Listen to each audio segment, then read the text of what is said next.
My name is Jamie Sullivan. I'm the Program Administrator for SOS Healthcare. We were founded in 1989 by Dr. Bill Davis. SOS Healthcare is a nonprofit organization that provides services to children and adults with autism and intellectual disabilities. What would you say if I told you there are over 4,000 people in Horry County who have nowhere to live when their parents pass away? According to Autism Speaks, 81% of adults with autism live with aging caregivers. And in the next 10 years, 500,000 Americans with autism will become adults. There is no plan for housing for these individuals. We have a 5-year-old son who is autistic. As a parent, there's just this constant fear of the future. And any parent feels that way, I believe. Regardless of what his abilities are, I feel that he'll always want to be with people who are like him.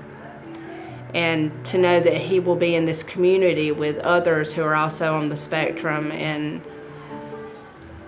who may have struggles, it just gives me a peace that I can't describe. But above all of those worries, to know that he's going to have a place and he's going to be safe is the greatest blessing. My name is Monique Clement. My son is Thomas Clement. He's 14 years old and he has autism. And I'd never heard the word autism before. He's 14 and as you can tell, I still get choked up talking about it. But the unfortunate part is his safety skills. He doesn't have good safety skills. So he wouldn't be able to cross the street still yet because he doesn't look both ways. He doesn't know danger.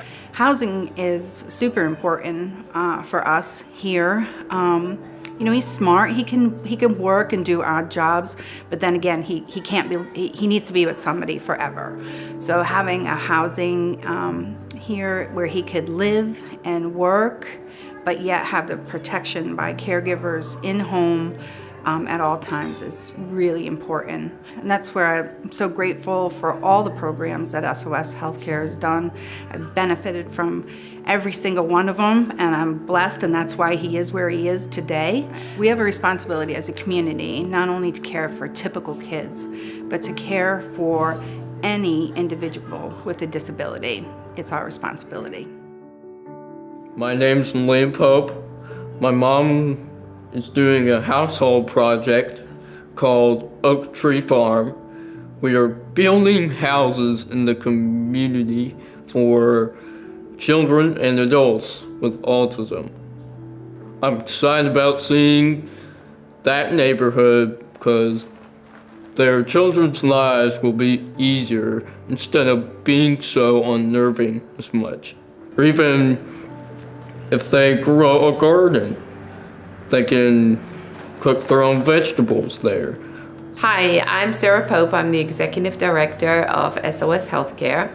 I also am the parent of 2 young men with autism. Our group at SOS has been working on a project for several months so that we can create a community for people with autism and intellectual disabilities to live together. We found that there is no plan in our nation for all of these individuals to be able to live somewhere. And we found that a dire need in our communities. So in order for the project to work, we really need the community to invest in this project. It's a very expensive endeavor, and in order to make it affordable for people with disabilities to live there for the rest of their lives, we have to make it sustainable. I'm Nancy Torsivia, and I'm the finance manager for SOS. I've been working closely with the Dream Team to put together a projection of the cost of our housing project, Oak Tree Farm. Our goal is to establish a sustainable community. Alternative green sources of energy are being explored, and plans are in place for a community garden that will be a source of food for the community. My name's Rodney Gaskew. I'm a builder in the area. For years I have sort of built dreams for families in different communities all over. One of the biggest fears that I've had with my son, who is 11 now, is what we are going to do when he becomes an adult and how that's all going to work out. And this project really takes care of all those fears. as a builder myself, what this does in my mind is sort of gives all these kids, as they get older, their own place to sort of be themselves and not have to worry about being judged and things like that.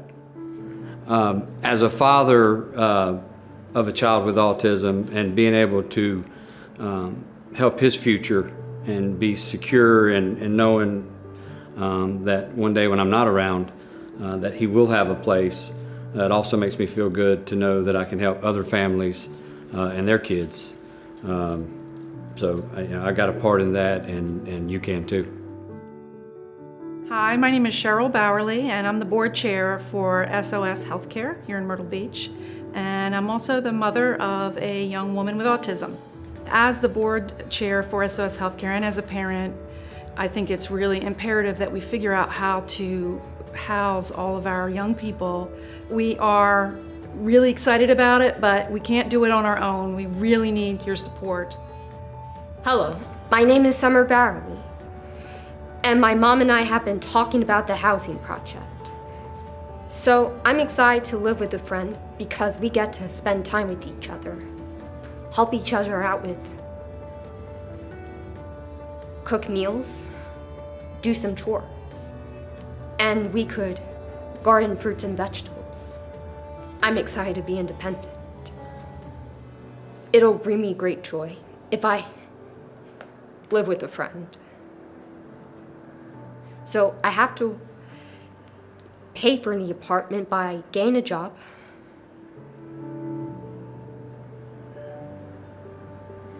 and also working more hours per week. My parents are getting a little bit older, and I'm excited, and they won't always be around to help me out, so I'm excited for this opportunity to get affordable housing in the Myrtle Beach area. I'm like you, I want to be able to be independent, to live on my own, to take care of myself, to work a job, to do the things that you can do. I want to be able to do those things as well. This is a great opportunity for the community to support those with intellectual disabilities. The community will include long-term supports, access to transportation, independent living and social skills development, and job coaching. Most importantly, it will provide a community that is safe and supportive. Isn't that what we all want for our children? To donate, provide other support, or to learn more, please contact SOS Healthcare. Thank you.